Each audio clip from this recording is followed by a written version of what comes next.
lot of people have bothered me to do Agalloch. Do Agalloch Retrospective, review Agalloch, do Agalloch, do Agalloch. Well, careful what you wish for, motherfuckers. Alright, let's dive into this dumpster fire. So Agalloch are sort of black metal. I would describe them mostly as a black metal band. I want to do them on Winter Mayhem. Argue with me all you fucking want. You're not going to change my mind. They're an American extreme folk metal band from Portland, Oregon.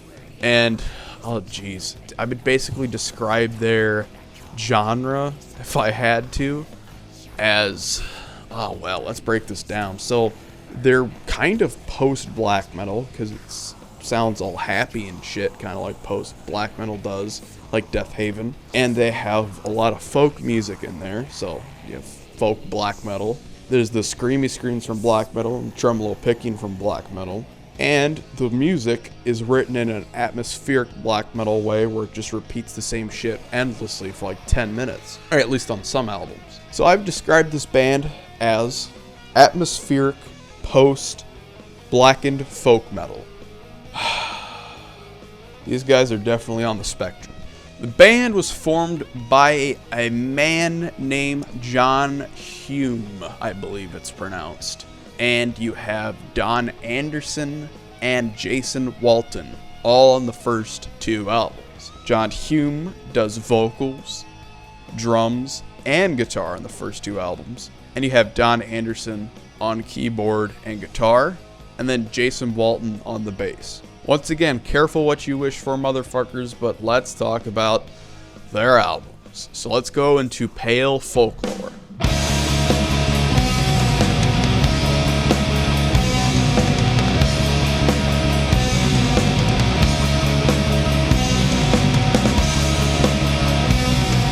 Now, I actually don't hate Pale Folklore. I think it's okay, to be quite honest.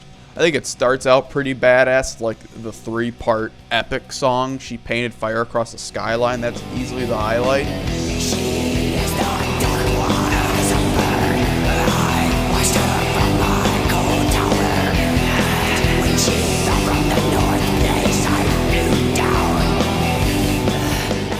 But then it starts getting iffy. We get some boring instrumental synth garbage, and then some of the songs are cool but a little too long and a little too boring. It's not as good as the first song there, or the first 3-part song.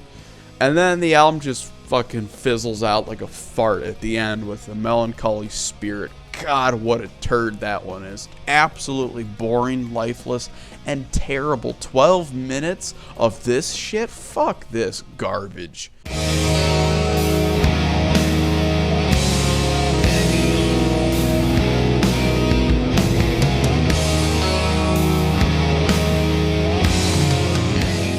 Overall, I'd say it's an okay out of 10 album, but it's nothing compared to even some of their later stuff, and I don't even like this band, so alright, let's move on to the next one.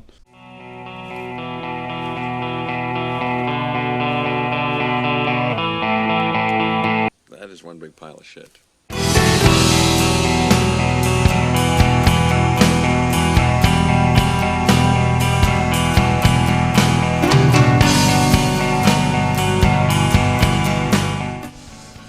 Now you guys know why I told you careful what you wish for. The Mantle is regarded as the best album the band has ever done of all time. One of the greatest albums ever made. Number 2 on Cover Killer Nation's favorite albums of all time. I also like the fact that I can really visualize scenes in my head whenever I listen to this stuff, especially the Hawthorne passage. I kind of imagine myself walking through a snowstorm, and I'm kind of struggling a little bit. And I'm trying to reach a cabin that is kind of out in the woods somewhere, in a very Vinder-style fashion. It's almost eerie. I also love the fact that this is a band... He said it! He said it! And I have to say, why? It is almost 70 minutes of the most boring, repetitive, folkish bullshit I've ever heard. Several instrumentals that are just absolutely vapid, lifeless, sitting by the fire, playing the most repetitive, uncreative folk guitar line of all time, but people will just say, oh, but it's atmospheric.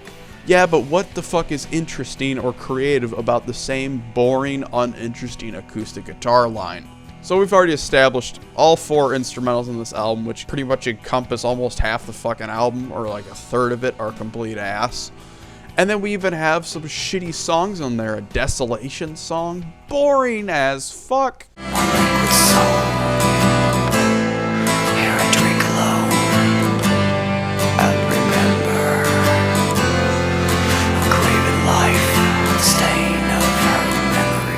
A Great Cold Death of the Earth is boring as fuck, leaving you only with a couple songs that are pretty good. You Were About a Ghost in My Arms is pretty cool, kind of weird though, and then I'm the Wooden Doors is cool, and honestly the only song I really give a shit about is still way too goddamn long, 14 minutes and 45 seconds with In the Shadow of Our Pale Companion. Pretty cool song. Wish the rest of the album was like that. The rest of it is mostly boring dog shit. Skip this fucking album immediately. It is complete trash. Flush it down the toilet. Put it down the garbage disposal. Incinerate this bitch. If you can't handle the truth, go ahead. Dislike button is down there. Go fucking fetch it.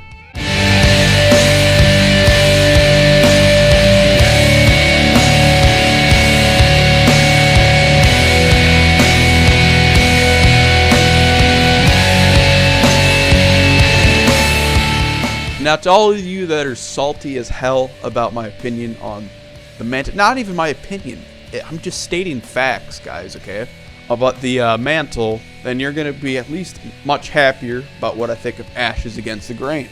This is easily their best album, and for the most part, I really, really dig it. My only problem is, once again, instrumentals that bog it the fuck down for no reason.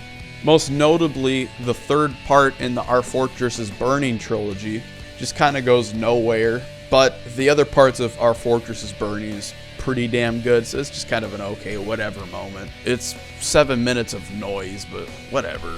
But damn, I can't believe I'm saying this, but every song that I haven't talked about is also fantastic, so I mean, I'd give it maybe like a 9 out of 10 or something. I'm just mostly annoyed by the fucking ambient bullshit that is just thrown all over the place for no reason, but it's not offensively bad. It's not the Mantle. It's not a boring album. Almost forgot to mention, on this album they actually got an actual drummer, not just John Hume doing everything himself. They actually got Chris Green to do drums, and it's not very noticeable because most of the music is slow as fuck. I would say probably the best song is the second part of Our Fortress is Burning, Bloodbirds. That shit is awesome.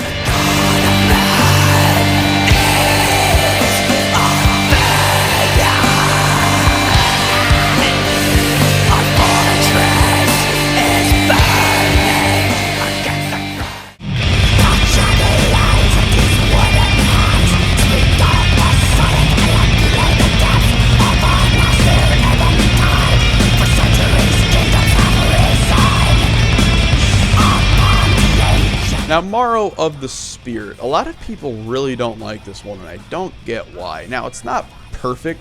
No Agalloch album is, despite what everyone will say. But this one actually was pushing the agenda a little bit. It was pushing the envelope a little bit for their discography. They actually had a really damn good song on it, Into the Painted Gray. It had straight up blast beats and tremolo picking. And speaking of blast beats, they actually got another good, actually good drummer this time around, Aesop Decker, on the drums, and he fucking kills it. But then the rest of the album, even though it's good, is kind of disappointing because I kind of want it to be like that. But what the rest of the album does pretty well is it actually has a good progressive edge. It's not just endless regurgitation. It doesn't feel as much like atmospheric black metal as it does like progressive black metal, which is I'm actually kind of okay with. But the biggest fucking turd on here, and there is a giant turd, is the biggest song on here. I was stoked when this album came out that there was like a 17-minute song, Black Lake Nuss, however the fuck you say that. But it's complete boring garbage. Nothing happens in the fucking song. And it's not even like it's an atmospheric noise track. I'm just like, whatever. It's like offensive because there's like a few guitar lines in there and some vocals, and it just ends up going nowhere. It's like a goddamn King Crimson song.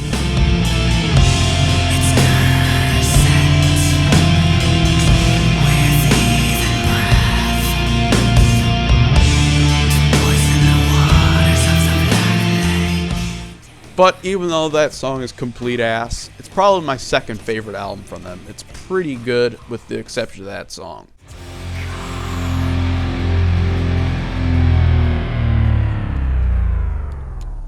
That is one big pile of shit.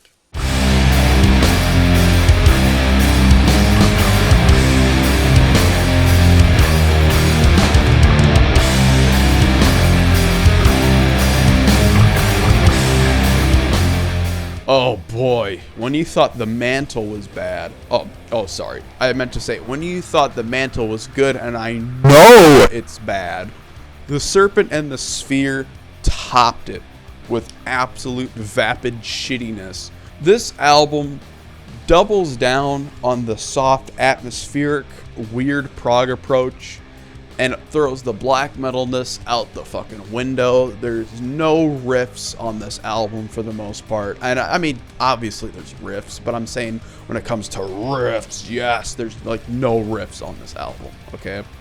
It is boring as fuck. You are lucky to find a decent song in this album. And it ends with like the most long, boring instrumental ever fucking made. And it begins with a song that's painfully shitty and boring. Let's talk about good moments, because there's very fucking few of them on this album. The Astral Dialogue is pretty cool.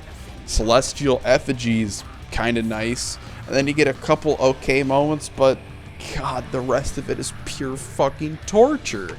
Pure fucking torture. But at least it's not like 70 goddamn minutes, but at least the Mantle, at least that album had a couple more decent songs, and at least In the Shadow of Our Pale Companion was pretty fucking cool. But like, even the good songs in this, not memorable at all, and everyone agrees that this is the worst album. It is complete fucking garbage. Then on May 13th, 2016, by the grace of God, Agalloch finally announced they had disbanded. Finally. There was apparently infighting going on between John Hume and the other members.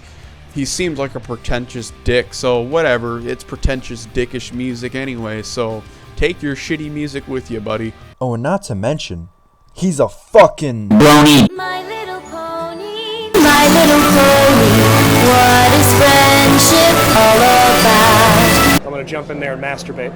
So that's Agalloch. Even though I've been harsh on them, even though I've just been shitting down their discography's throat, there are a couple good albums worth checking out, in all honesty. Ashes Against the Grain and Marrow of the Spirit. Check those ones out.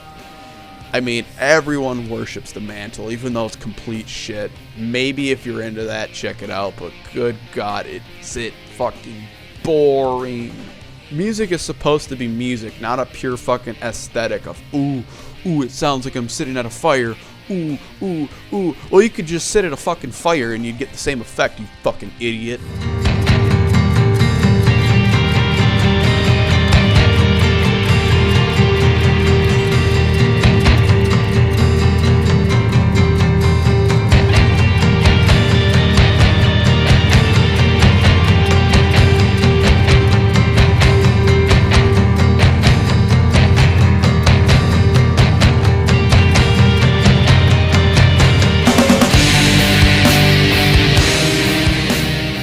Subscribe to the Downfall Network.